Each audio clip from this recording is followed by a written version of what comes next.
Welcome to the Family Bible Journey. If you're interested in seeing how the journaling that we mention in the podcast works, check out our website at familybiblejourney.com or look for us on Facebook and Instagram. When you see the logo, you found our page and you will see lots of posts that we update regularly from the podcast Journal Bible. Thanks for listening.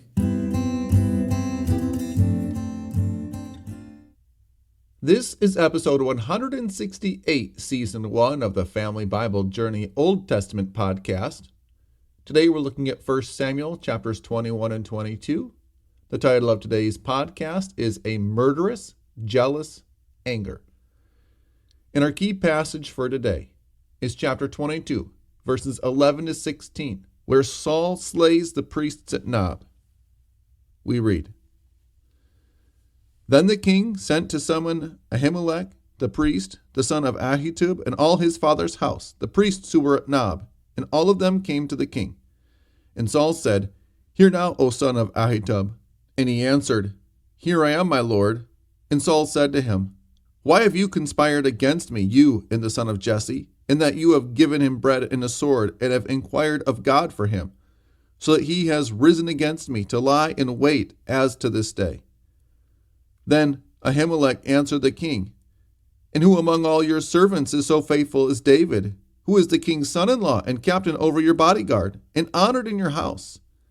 Is today the first time that I have inquired of God for him? No. Let not the king impute anything to his servant, or to all the house of my father, for your servant has known nothing of all this, much or little. And the king said, You shall surely die, Ahimelech, you and all your father's house. This is the word of the Lord. In these chapters, now that David has been sent by Jonathan away, we see that David flees quickly from the presence of King Saul, and as he does, he goes to Nob, to the priests, and there he asks for food. And it is important for us to note that Ahimelech here serves David's needs by giving him some of the consecrated bread that was to be placed at the table of the presence before the Lord. And when David asks for a weapon, the only weapon that is there, is the sword of Goliath. And so Ahimelech gives David some of the priest's bread and gives him back his own sword that he had won in battle from Goliath. And then we are told that he flees from Saul and seeks refuge from Achish, the king of Gath. David was so concerned that Saul was going to kill him that he actually seeks refuge from the enemies, his enemies, the Philistines, who he had defeated on a number of occasions. He goes to Achish and asks for refuge, and then recognizing the error of his ways, acts like a madman so that he is let go. And so David is absolutely desperate in this episode. And he goes, we are told, and hides in the caves in the Judean wilderness. And as he is hiding, Saul finds out that the priests had helped David along his way. And Saul accuses the priests of aiding and abetting a criminal. He accuses David of conspiring against him when it is actually Saul who is conspiring against David. And he has the priests executed for the faithfulness that they showed to David, who was the Lord's anointed. So here in these chapters, we see that there is no end of the extent of the evil that will be done for those who are plagued by jealousy and anger. Jesus says that hatred is murder, and in these stories, we see that playing out.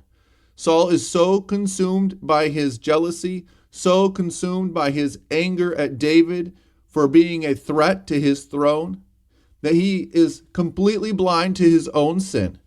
He doesn't acknowledge that his actions are the reason for the Lord's Spirit being taken from him and put on David.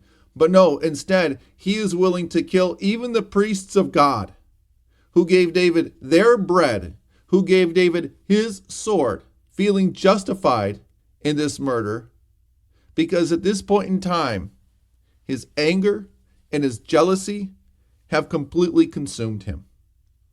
And so David now is hiding in fear of Saul, but also providing refuge for those who seek him out and seek care and protection from him and the men who had gathered around him.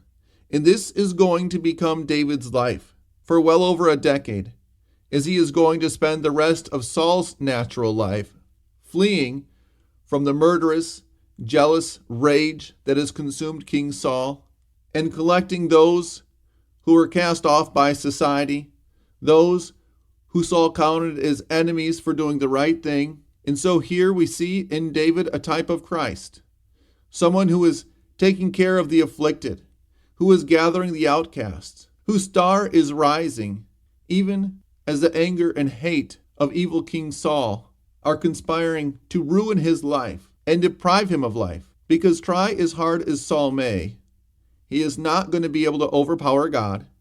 He is not going to be able to undo the will of God, but rather, God is using him during this chapter of David's life to build up his character, to teach him how to lead, and to show him his faithfulness, even when the king himself has turned against him.